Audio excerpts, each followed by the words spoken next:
Hello friends, me Shilpa cook and cosmetics ह्या माझ्या चॅनलवर तुमचे खूप खूप स्वागत. आज आपण फक्त दुधापासून आईस्क्रीम बनवणार आहोत. चला तर मग हे आईस्क्रीम कसे बनवायचे ते पाहूया.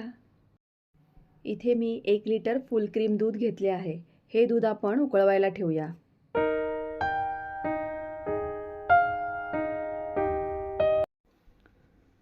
दूध उकळलेले आहे.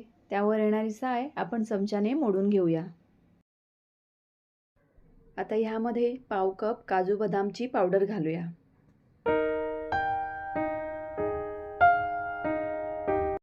काजू बदामची पावडर दुधामध्ये मिक्स करून घेऊया.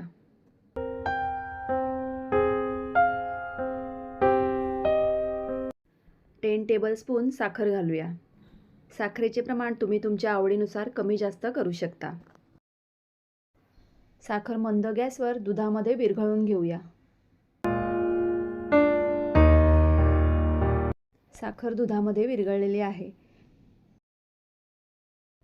इथे मी 2 टेबलस्पून कॉर्नफ्लॉवर घेतले आहे.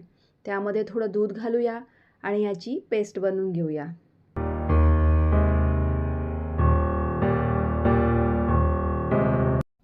कॉर्नफ्लॉवर दुधामध्ये छान मिक्स झालेले आहे. आता ह्या उकळत असलेल्या दुधामध्ये आपल्याला कॉर्नफ्लॉवरची ही पेस्ट घालायची आहे.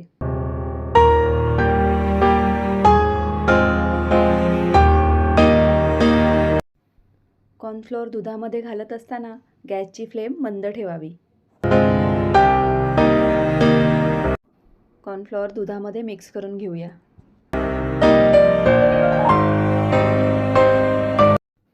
आपल्याला हे मिश्रण आता दाटसर होईपर्यंत शिजवायचे आहे. हे मिश्रण शिजवत असताना चमच्याने याला सतत ढवळत राहायचे आहे.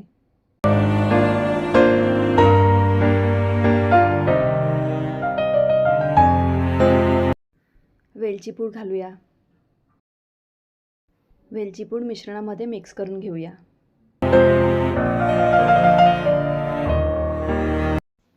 तुम्ही पाहू शकता मिश्रण दाटसर झालेलं आहे. आता गॅस बंद करूया आणि हे मिश्रण थंड करून घेऊया. मिश्रण थंड झालेलं आहे आणि थंड झाल्यावर हे मिश्रण थोडं आणखीन दाटसर झालेलं आहे. आता हे मिश्रण आपण या डब्यामध्ये काढून घेऊया.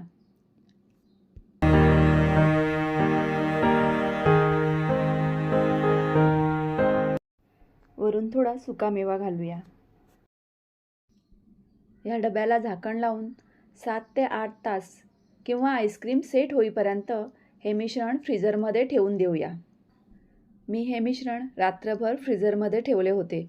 आता आपण ह्यावरचे झाकण काढून आपले आईस्क्रीम सेट झाले आहे का ते पाहूया. तुम्ही पाहू शकता आईस्क्रीम छान सेट झालेलं आहे. आता हे आईस्क्रीम खाण्यासाठी एका बाउलमध्ये काढून घेऊया.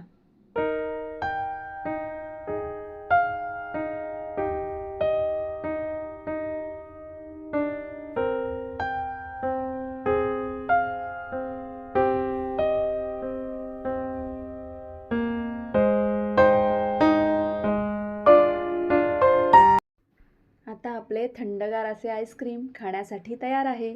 तुम्ही सुद्धा असे आईस्क्रीम नक्की बनवून बघा आणि व्हिडिओ आवडला असेल तर सबस्क्राईब करायलाही विसरू नका. थँक्यू.